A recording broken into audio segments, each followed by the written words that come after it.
Taif की लहू रंगीन वादी, सब्र और रहमत की इंतहा। इतिहास के पन्नों में एक ऐसी दोपहर भी दर्ज है जिसे याद करके आज भी रूह कांप जाती है। ये दास्तान है उस हस्ती की जिसे दुनिया रहमुल लिल आलमीन यानी तमाम जहानों के लिए रहमत कहती है। तसव्वुर कीजिए, अरब का वो तपता हुआ रेगिस्तान सिर पर आग बरसाता, सूरज और दिल में अपने रब का पैगाम पहुंचाने की तड़दश। मक्का की गलियों में जब जुल्म की हदें पार हो गईं, तो हमारे प्यारे नबी मोहम्मद मुस्तफ़ा ने ताइफ के शहर का रुख किया। आपके साथ आपके वफादार साथी हजरत ज़ैद बिन हारिसा रज़ीन भी थे।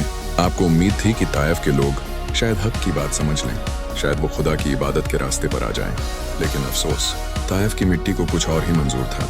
वहाँ के सरदारों ने न सिर्फ आपकी दावत को ठुकरा दिया, बल्कि इंसानियत की सारी हदें पार कर दी। उन्होंने शहर के आवारा लड़कों और गुलामों को भड़का दिया और उन्हें हुक्म दिया कि इस मुसाफिर को पत्थर मारकर शहर से निकाल दो।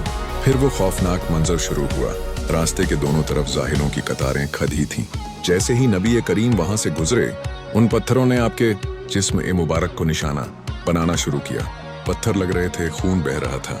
रिवायत कहती है कि जख्मों से इतना खून बहा कि आपके जूते मुबारक खून से भर गए और पैरों में चिपक गए। जब आप दर्द और कमजोरी से जमीन पर बैठ जाते, तो वो जालिम आपके बाजुओं से पकड़ डसकर आपको दोबारा खड़धा कर देते, मजाक उड़ाते और फिर से पत्थरों की बारिश करते। हजरत ज़ैद रज़ी अपने जिस्म से आपको बचाने की कोशिश कर रहे थे। उनका सर भी खून से लथपथ हो चुका था। जरा रुकिए और उस मंजर को महसूस कीजिए।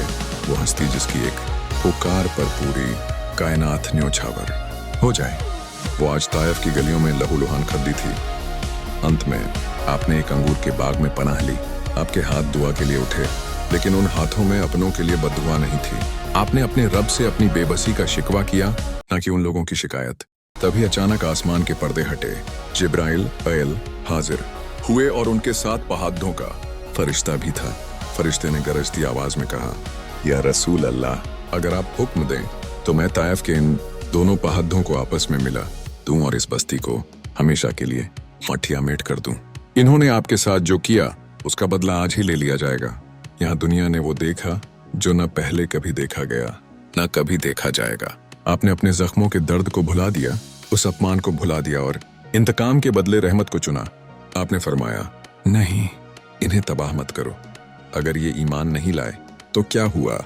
मुझे उम्मीद है कि इनकी आने वाली नस्लों में ऐसे लोग जरूर पैदा होंगे जो सिर्फ एक अल्लाह की इबादत करेंगे और हक की गवाही देंगे। दोस्तों, ये है वो किरदार, ये है वो सब्र। ताइफ की गलियों में बहा वो खून आज भी गवाही देता है कि इस्लाम तलवार से नहीं, बल्कि नबी करीम के इस बेमिसाल अखलाक और मोहब्बत से फैला है।